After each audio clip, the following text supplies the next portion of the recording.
My name is Brittany, and I learned that betrayal can look exactly like the Austin airport drop-off curb. Thick with July heat, clinging to everything.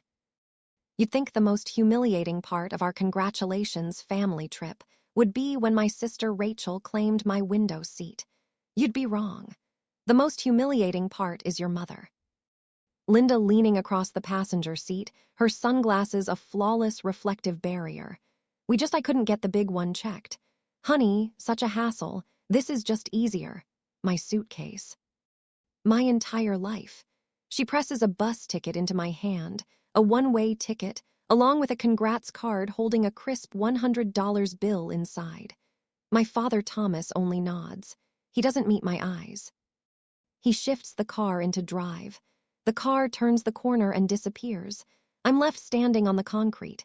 A ghost they forgot to bury. I don't choose a destination. I just step onto a bus that's already leaving. The bus leaves me in a part of Austin I've only ever glimpsed from a highway overpass. My feet feel numb. My phone is just a dead black rectangle.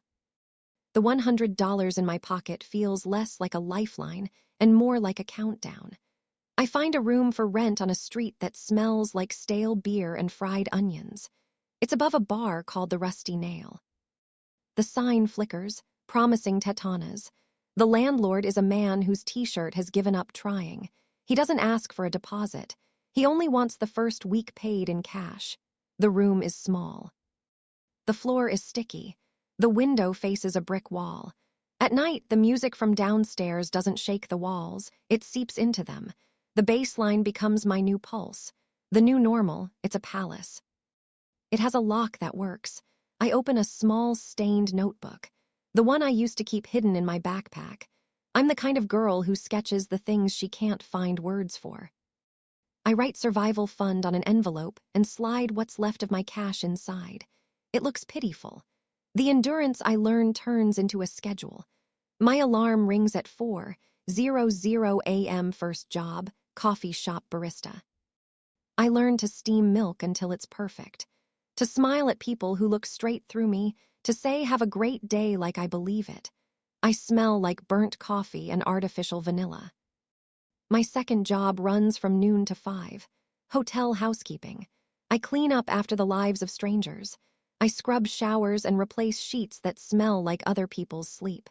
I am a ghost in a blue uniform. I'm paid in cash, $10 an hour under the table. My third job goes from 10 p.m. to 2 a.m. bakery dishwasher. This is the worst one. The air is heavy with sugar, old sourdough, and industrial bleach. I scrub sheet pans until my hands are raw. My back screaming, the scrape of metal on metal ringing in my ears. But I watch the night baker, a rough man named Paul, move with quiet precision. I watch how he works the dough, how he scores the bread, how he pipes icing with steady control. He never speaks to me. I am just the girl who cleans his mess. I return to my room at 2:30 a.m. The bar downstairs is finally silent. The quiet inside my head is overwhelming. This is the kind of loneliness that doesn't just make you feel alone. It makes you feel unseen. I scroll through my old contacts. My sister Rachel, my mother Linda. I type I'm safe and erase it. I type where is my suitcase and erase it. I type why and erase that too. 2. I've stopped crying. The anger I expected never comes. There's only this cold, empty space. I open my stained notebook. I don't write, I draw. I draw a cake with 5 tears wrapped in sugar lace, so delicate it looks like it would shatter if you breathed on it. I draw fragile, impossible flowers spun from sugar. I invent flavors I've never tasted. Rose water and pistachio, cardamom and citrus. I sketch these impossible, beautiful things in a room that smells like bleach and old beer. While a bar fight echoes up from the street, I draw because it's the only part of my life I can control. It isn't much, but it's more than I had at the airport. It's a start. The endurance breaks when you finally find a person. For me, that person was Maya. She worked the morning shift with me at the coffee shop. Purple hair faded into a dusty lavender. A tattoo of a skeptical-looking jellyfish on her arm, and sarcasm sharp enough to cut through the morning rush. I was sketching on a stack of napkins during a quiet moment, lost in a design for a three-tiered wedding cake. She slid into the stool opposite me. "New girl," she said. "You look like you fell out of a before picture in a witness protection brochure." I just looked at my hands stained with coffee grounds. "Brittany," she smirked. "Maya, I used to have dreams. Too, then I realized caffeine pays better." She tapped the napkin. "That's a lot of drawing for a napkin. You good. Just messing around, who?" She squinted at the drawing. "That's a cake, right? Looks too complicated. Looks like it would cost more than my car." She took a picture with her phone anyway. "My friend thinks latte art is high art. This will blow his mind." I didn't expect anything, but she kept talking to me. She'd bring me half a sandwich from her own lunch. She'd cover for me when I was 5 minutes late from the hotel job. She was the first person in 3 months who had looked at me like I was actually there. The second person was Paul. He owned the bakery where I washed dishes. He was a broad man with hands like flour-dusted bricks and a voice that sounded like gravel. He never said hello. He just grunted and pointed at the mountain of sheet pans. One night he found my notebook. I'd left it on a shelf and it fell open to a drawing of a complex sugar flour. I froze. I expected him to yell, to tell me to get back to work, to fire me. He just stared at the page. He didn't say anything for almost a minute. Then he looked at me. Really looked at me with eyes that had seen too many 4 a.m. shifts. "You draw this?" I nodded, my throat tight. He grunted. "It's not bad. The structure is wrong. You need support dowels for that kind of weight." I just stared at him. He sighed, wiping his hands on his apron. "You're a good dishwasher." "Brittany, you're quiet, you're fast."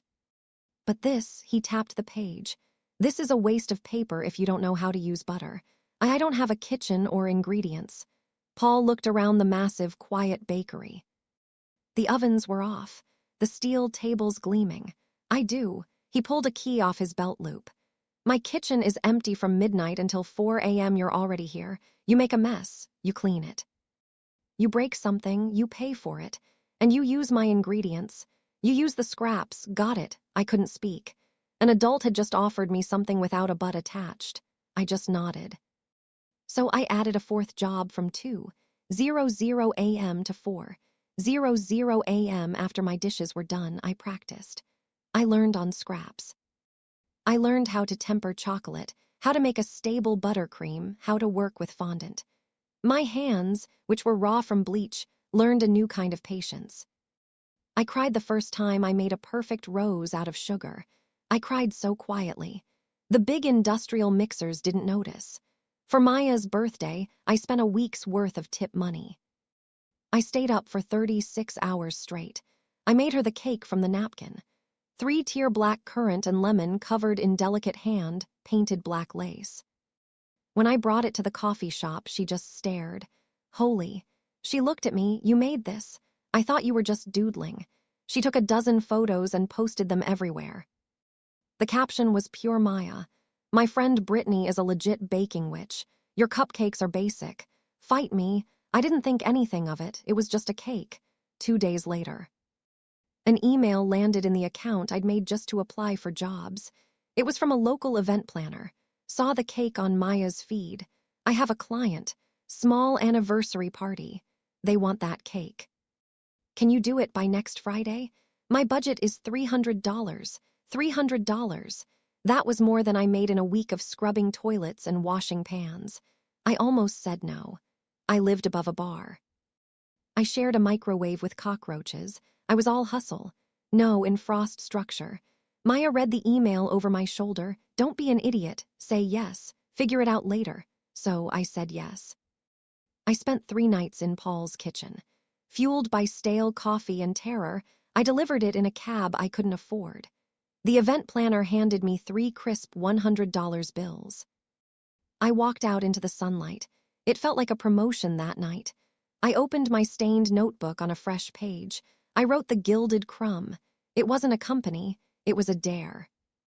Momentum doesn't arrive like a lightning bolt. It shows up like a steady rain, finding the same path down a window until there's a groove. The Gilded Crumb became my life. I rented a small shared commercial kitchen space with the money I'd saved.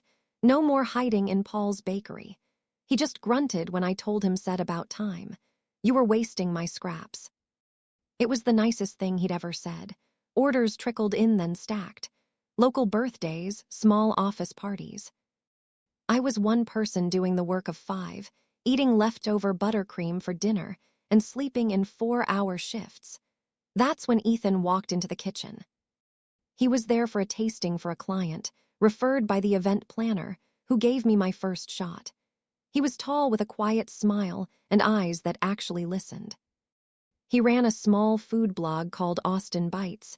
He didn't just taste the samples, he studied them. He asked about the cardamom, about how I got the buttercream so smooth. He looked at my rough sketches with a kind of care I wasn't used to. You design like an architect, he said, tapping a drawing. Most people just bake. You're building something. He blinked.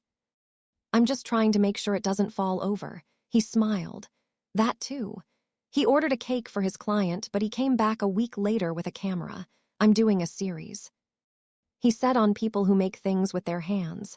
We shoot it, cut it, give you the files, not charge. I think people should see how you work. I should have said no. I was allergic to attention. It still felt like a trap, but he had a kindness I wasn't afraid of. Okay, I said. He spent an afternoon filming. He didn't make me perform. He just got close-ups of my hands piping, of the steam rising from the ovens, of the sketches pinned to my wall. He let the sound of the kitchen breathe. He titled the post The Baker Who Works in the Dark and uploaded it to his blog. It got shared. Then it got shared again by a national food account, the kind with millions of followers. My phone didn't just buzz, it screamed. It was a vibration that felt like the whole floor was shaking. The inbox, which used to get 2 emails a day, suddenly had 200 orders, questions, praise from strangers in states I'd never visited. And then one email made my stomach clench so hard I thought I'd be sick. The subject line was brand collaboration opportunity. It was from a woman named Emily. The email was slick. Love your aesthetic. Brittany, your story is so authentic. We'd love to talk about a brand partnership. I didn't recognize the name. I almost deleted it, but I scrolled down to the signature. Emily, PR manager. Linda, my mother's last name. Really, my mother's firm.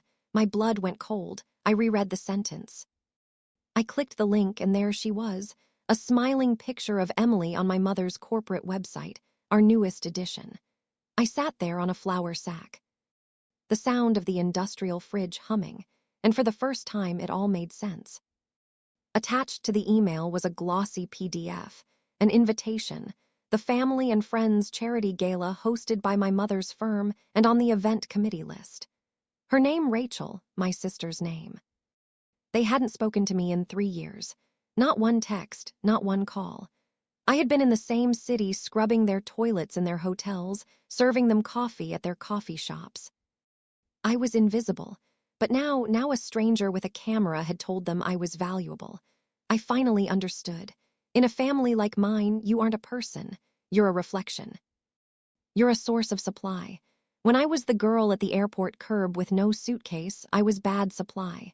I was a failure, a secret, a story to be hidden. But now that a food blog and 1,000 strangers had approved of me, I was good supply. I was a success story they could discover. I was something they could use. My mother hadn't found me. My sister didn't miss me. They had been alerted to a new asset. This email wasn't an apology. It was an acquisition. They weren't inviting me home. They were inviting me to be a talking point at their party. I didn't reply to the email. Not at first. The invitation sat on my kitchen counter for a week. A glossy piece of paper that felt heavier than all my baking sheets combined. You going, Maya asked, leaning on the steel table, stealing a piece of candied lemon. I haven't decided. She snorted. Lear, you're trying to decide how you're going. Are you going to show up humble and quiet and grateful like the little lost girl they found?